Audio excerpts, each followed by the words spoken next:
ආයුබෝවන් පුස්කොළ පොත් ගැන කතා කරද්දී අපි දන්නවා පුස්කොළ පොතක් නිර්මාණය කළයින් පස්සේ පුස්කොළ පොතක පත්තිරුවල පන්හිඳෙන් අකුරු ලියපුවාම ඒ අකුරු පේන්නේ නැහැ. ඒ අකුරු පේන්න ඒ පත්තිරුව කළු මදිනවා කියලා එකක් කරනවා. පත්තිරුව කළු මැද්දාම තමයි ඒ පත්තිරුවේ තියෙන අකුරු මතු වෙලා පේන්නේ. ඉතින් මේ කළු මදින විදිය කොහොමද කියන එක ගැන කියනවා නම් කළු මදිද්දී සාමාන්‍යයෙන් එකක් අලුතෙන්ම ලියපු පුස්කොළ පත්තිරුව කළු මදිනවා. තව එකක් තමයි සාමාන්‍ය මාස කීපයකට සැරයක් පත්තිරුව අලුත් කරන්න කළු මදිනවා. ඉතින් දැන් අද අපිට අලුතෙන්ම ලියපු පත්තිරු නැහැ. ඒක නිසා පැරණි පුස්කොළ පොතක කළු මැදලා පත්තිරු අලුත් කරන වැඩේ තමයි කරන්න යන්නේ. කොහොමද ඒක කරන්න කියන එකයි අපි මේ බලන්න යන්නේ. මුලින්ම පුස්කොළ පත්තිරුවක් කළු මදින්න ගන්න මිශ්‍රණය මොන විදිහයිද කියන කාරණාව ගැන මම පොඩ්ඩක් පැහැදිලි කරලා ඉන්නම්.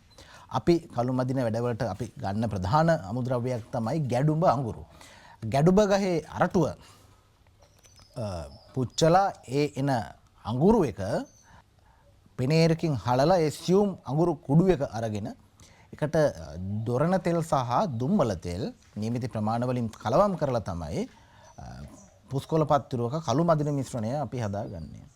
ඉතින් දැන් ඒ විදියට හදාගත්ත පෙනලා ගත්ත ගැඩුඹ අඟුරු තියෙනවා අපිට පේනවා ඇති.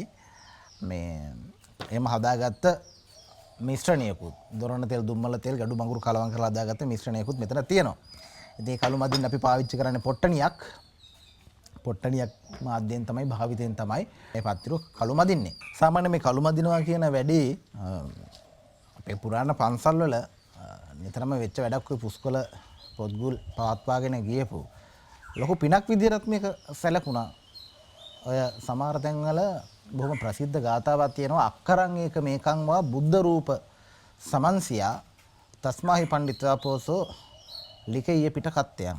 ඒ ගාථාවේ තේරුම තමයි එකම එක අක්ෂරයක් බුද්ධ රූප 100කට සමාන වෙනවා. ඒක නිසා පඬිත වෙච්ච පුරුෂයන් පඬිතෝ පුරුෂයන් පිටකත්‍රය ලියන්න ඕන. ඉතින් ඒ වගේ බොහොම ආගමික ලැබියාවක් ආගමික විඥානයක් එක්ක තමයි මේ පුස්කොළ පොත් එක්ක අතීත මුතුන් මිත්තෝ ගනුදෙනු කළේ. ඉතින් කොහොම හරි අපිත් හදන්නේ අද පුස්කොළ පොතක් පුස්කොළ පත්තිරුවක් කළු මදින්නේ කොහොමද කියන එක පෙන්වන්න. අර මුලින් කියපු විදිහට හදාගත්ත මිශ්‍රණයෙන් කොහොමද පුස්කොළ පොතක් කළු මදින්නේ කියලා අපි බලමු. මේ කොහොමද පුස්කොළ පත්තිරුවක් කළු මදින්නේ කියන එක මේ පෙන්වන්න යන්නේ. දැන් මේ විදිහට මේ පත්තිරුව තියෙනවා. දැන් මේ පත්තිරුවට බොහොම ප්‍රමාණාත්මක වශයෙන් තමයි මේකෙන් ගන්න. අරගෙන බොහොම ස්වල්පයක් අරගෙන මේ පත්තිරුව තනින් තන තවර ගන්නවා. ඔන්න මේ විදිහට මේ මිශ්‍රණය තවරනවා. තවරලා මේ පොට්ටනිය අරගෙන මේ පොට්ටනියෙන් එක පැත්තක ඉඳන් සීරුවෙන් පත්තිරුව කැඩෙන්නේ නැති වෙන්න අනිත් පැත්තට අතුල්ලනවා. එහෙම තමයි මේ කළු හොඳට මේක ගෑවෙන්නේ. පත්තිරුවේ ගෑවෙන්නේ.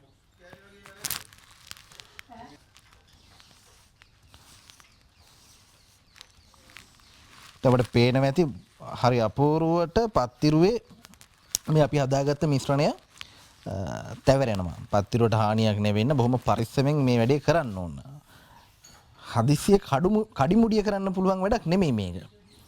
හරි. දැන් මෙන්න මේ විදිහට මේ තවරගත්තා පොට්ටනියෙන් කළු මැද ගත්තා. ඔන්න ඔකට කළු මදිනවා කියලා තමයි කියන්නේ. ඔන්න දැන් හරි කළු මැදගෙන ඉවරයි. දැන් මේක සුද මදින්න ඕනේ. සුද මදිනවා කියලා කියන්නේ මේ පත්තිරුවේ ගෑවිලා තියෙන කළු පැහැය පත්තිරුවේ අකුරු වල විතරක් ඉතිරි වෙන විදිහට අකුරු වලින් පිටත තියෙන කොටස් වලින් ප්‍රදේශ වලින් මේ කළු ද්‍රාවණය ඉවත් කරගන්න ඕනේ. ඒක ඉවත් කරගන්න තමයි සුද මදින්නේ.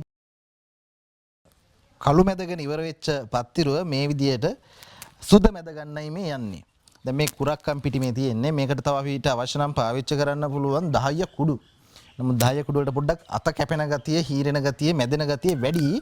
ඒක නිසා කාගේත් පහසුවතක අපි පාවිච්චි කරනවා කුරක්කම් පිටි. මේ කුරක්කම් පිටි අරගෙන මුලින් පත්තිරුවේ තවරගෙන තමයි මේ පොට්ටනියෙන් සුද මදින්නේ. එතකොට මේ අකුරු වල තියෙන කළු පැහැ ගතිය ඉතිරි වෙලා අකුරු වලින් පිටත තියෙන කළු පැහැ ගතිය සම්පූර්ණ ඉවත් වෙනවා. දැන් මෙන්න මේ විදිහට තමයි සුද මදින්නේ.